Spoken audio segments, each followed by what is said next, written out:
Welcome back to the Conversion Code podcast. My name is Travis Halverson, and I am joined today by my host, Ryan Netter, co-host. Ryan, it's been a while since I've been here. I feel like it's been like 6 or 7 episodes. I think we kicked you off for a little bit. I know. I got in trouble for swearing probably too much. And I hate to say it, but I don't fucking care. But it's good to be back. I just have had a lot of meetings that I've been in, but really good meetings, beneficial meetings to what we're trying to build and what we're trying to do. Super excited for things that are going to be coming soon. Build it and they will come. God, that is such a good movie. Is that Field of Dreams? Yeah. That is Field of Dreams. Is that Kevin Costner? Yeah. Man, he is the best. He reminds me of my father sometimes. Whenever I see him, like, that's my dad for sure. I remember seeing that when I was little. Your dad's a good guy. My dad is a good guy. Dad's the greatest. My dad's like Robert De Niro. If anybody wants to know. If you're not in the family trust or the family circle, then you're not in the family. You get our parents. Oh my gosh, that is great, man. Who was I talking to? Was it Nikki? Or I was just like, my mom's my best friend. She's just like, really? She's like, talking about how my mom's just the nicest woman ever. My mom really is. She is just. It's always funny because we joke about how we're part of Living and my mom's a part of Place. Yeah, and you're like my mom over for Place is like the TC version of me for them. That's why you're like, Mom, we don't care what we say on here. Don't listen to it. It's not for you. Yeah, Mom, ignore this. This is Livian only. No, I'm just kidding. This is Livian only, Mom, okay? No, but, well, hey, what are we talking about today? Giving up control is what we've been talking about a lot. Dude, give up control just to literally everybody in a sense. I like talking about it because, like, my favorite quote, and I always say, is never be tied to the end result or don't be married to the end result. I don't think people understand what that looks like. I don't think anybody understands what that looks like. I feel like I'm so simple-minded that I just can only give up control because I don't care. I think in the world sometimes, too, you look at, would you say almost like naive and different things? Like you just don't know any other way, Trav, which just helps you sometimes. You know what I mean? Oh, yeah. Like when there's just like it's like Peaky Blinders. Do you have those people that just don't know any of the right or the left, that they're kind of getting distracted? Like when we were talking about Eric on our podcast the other day, like knowing information sometimes too much can sometimes do a disservice. Yeah, for sure. And that's the problem. It's like you can talk people out of buying or selling real estate sometimes. Yep. And I get it. Like we're not in the market to be forcing people to buy when it's not beneficial to them, because that's just like your fiduciary duty to the client in a sense. To like, I mean, when you're building relationships and things like that, you're trying your best to guide the process. Yeah. You're trying your best just to help people. We're in the relationship business, not necessarily in the sales business. Yeah. But I mean, it's always interesting to see people that can't give up control. And I talk about it a lot, and what I was saying to you is like, the bigger you get as an agent, it's such a double-edged sword, because that means the more like relationships you actually have to maintain and or manage. And it's like the bigger you get, the more relationships you start falling through the cracks, the more missed opportunities you actually have. So it's just difficult to see. And like I love seeing the people once they actually do give up control, like you see that light bulb trigger, you know what I mean? It's pretty cool. So go up a little bit. Everybody always can hear me. Can I put this in? I can put this in my mouth, right? I couldn't fit this in my mouth. There'd be no way. That'd be insane. But now I can't see you, so I'm trying to figure out how to do this thing. Oh, there you go. Oh, here you go. Now I can see your face. This is great. Awesome. Cool. So I think, again, going into where this conversation came from and where this subject came from is that we train about 60 plus teams in Livian on follow-up. We're their lead management system, right? So we're controlling over 800,000 leads within Livian.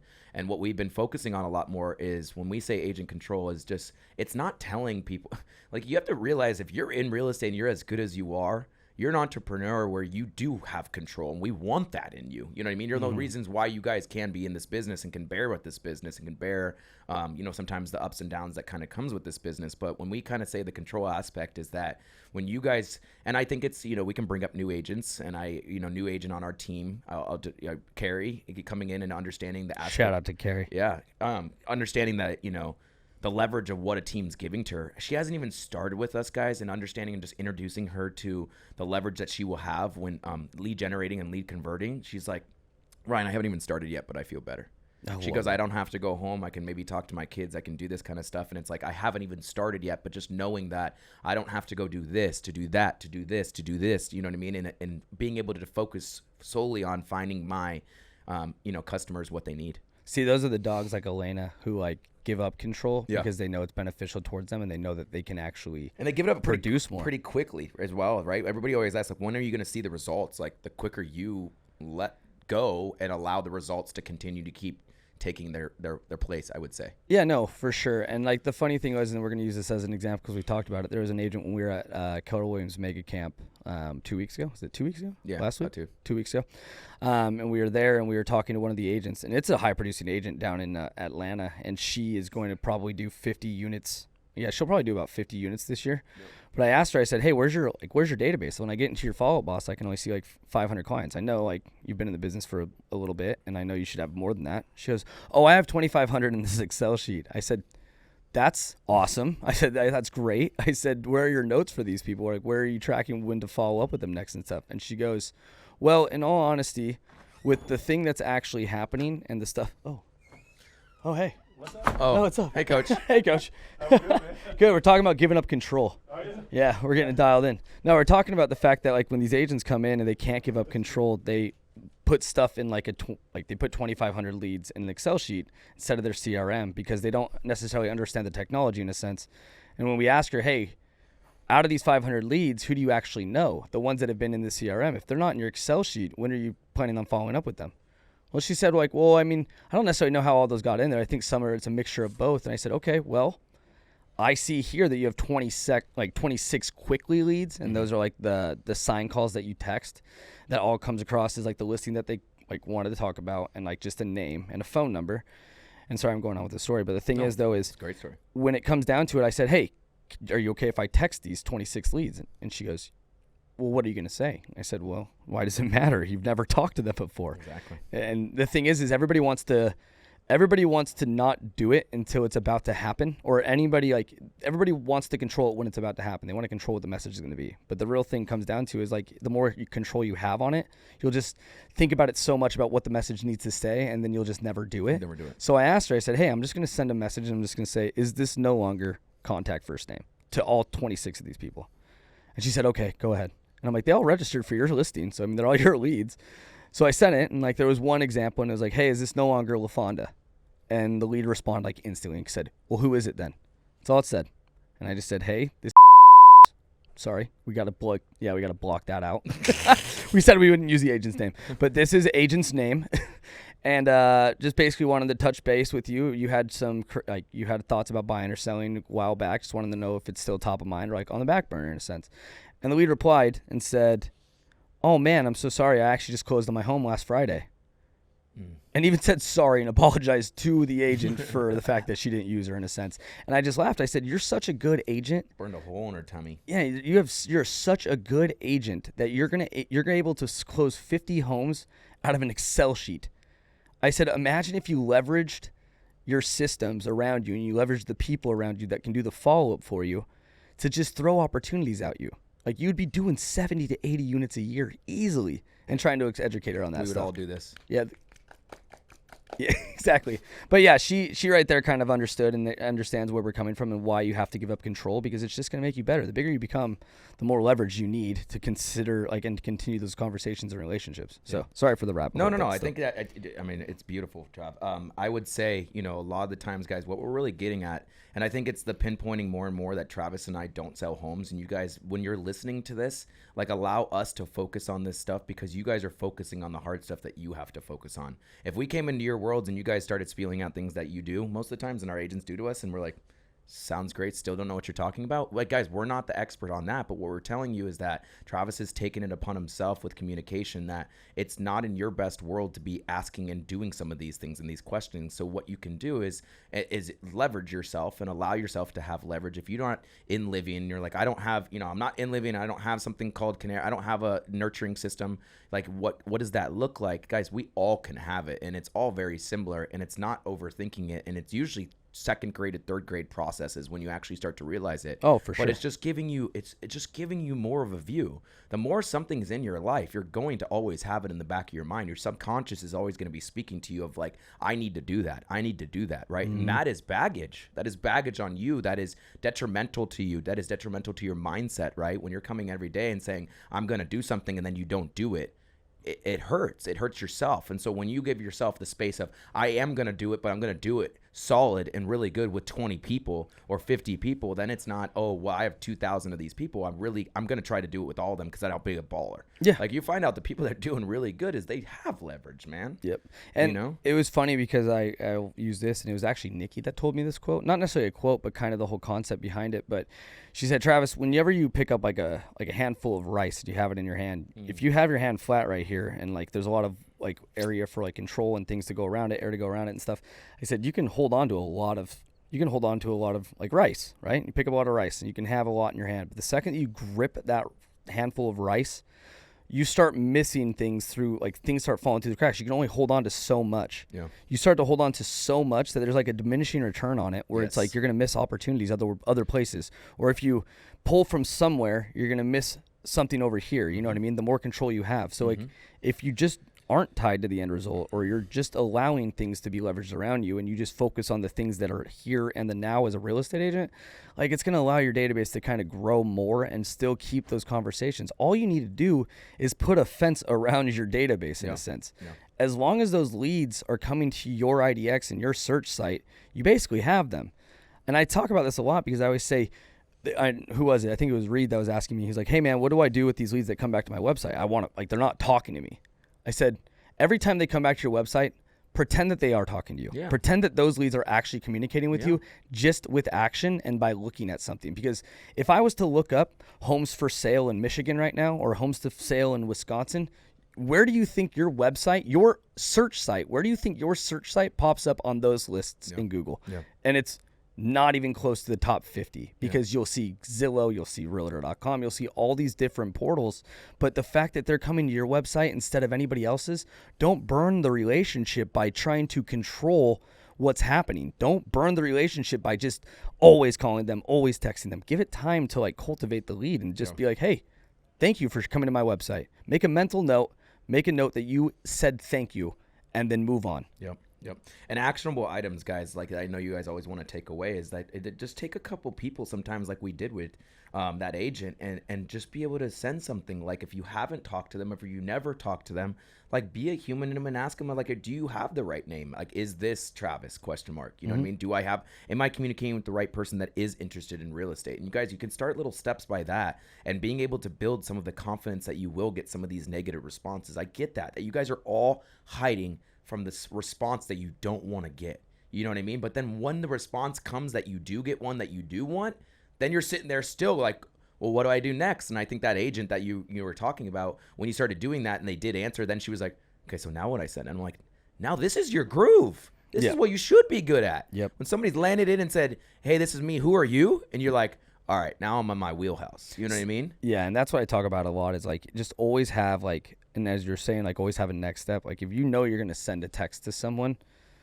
if that lead doesn't reply to you, what do you say to them tomorrow? Like you don't just send one text and just hope that they respond to it. You need to consistently do follow-up. I think that's a great concept then, Trav. If you're looking at to kind of implement some of these little plays, then come up with something that you can save for 5 days almost, maybe, right? Or go into, like you send one text message and maybe have something prepared that you can go into the next text message and that you feel a little bit prepared and that you're not kind of offset by somebody that's saying something different, right? And guys, I just want you to let you know, like when Travis kind of goes into, I mean, this is a personal opinion. I'm going to say that as personal opinion. I believe that nothing's going to happen in the next 12 months. Not like everything. Something always happens, but I do not think that interest rates or inventory will change drastically for anybody to say, well, that still hasn't changed. I'm still not going to do it, right? So when Travis says, guys, allow people to continue to keep coming back to your database and don't like impact that relationship to chase them away, is to always just have some sort of message ready to go that you're not overthinking that process. But what you have to do is find trigger words that when somebody does say something, then you're back in your realm again and you understand that you're staying in front of them to educate them more, right? Like you're gonna have to stay in front of these people. You're gonna have one conversation. You're gonna have to probably have 50 conversations with these people because they are, and like Travis says, they're speaking about it, guys. 50% are first-time home buyers now, more and more, right? And so I will tell you, as before we started getting into this business, even if we say we don't sell houses, we still don't understand sometimes like bank accounts that you have to check out, interest that you have on credit cards, right? Like credit that you've never checked out, like different things that we're educating ourselves on, right?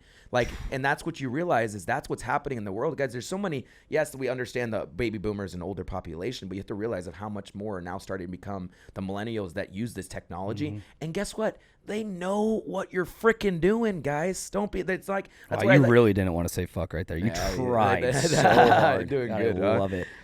So what you talking to me yesterday, Trav? We're training some of those people in Los Angeles, and they're they are younger, and so we understand. I'm like, guys, you understand what we're talking about? That when we do these things, you're like, I know what they're trying to do. Like when you remarket to someone or you retarget to someone, you're like, it's clickbait, but then it still makes you do it. Right? Like that's what Chris and I talked about. It's like when you're sold really good, you look at that person and you're like, or sold really well, you look at that person, you're like, wow, you really sold me today. But man, if I could buy this today, I would. You know what I mean? But I can't. Yeah, but the problem is that things you'll run into, whether or not they're younger, agents or wherever they're at, they're still going to always be, they're always going to be taught by the person above them or the mentor whoever it was. And a lot of those people still have the same mentality that they had 10 to 15 years ago when the market was completely different. And while we're on this call, I literally got a phone call from a number that I do not know, and I'm not going to answer it. Yep, you know what I mean? him. But now if they text me, I will respond to it. I'm not even going to text them because they just called me. If they can't text me, I don't need to chase whoever that is.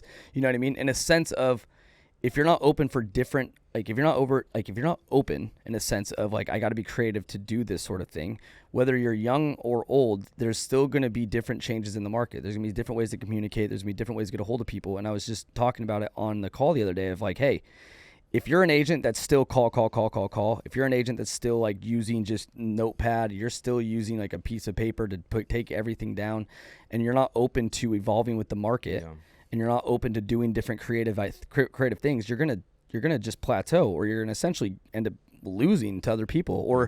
And I was always just saying, if you're not growth minded in the sense of hey, I'm only gonna work with these people if they answer the phone. I'm just hey, guess what? I can promise you right now, as a buyer, I will not use you if you're not willing to text me, because it's not your job to control how we communicate. Yeah. You are coming to my level, because if you want me to use you as an agent, that's fine. Set your expectations in the sand. Draw a line in the sand of where you begin. But if you're not willing to compromise with the client in a sense of being hey, I'm going to shoot him a text message.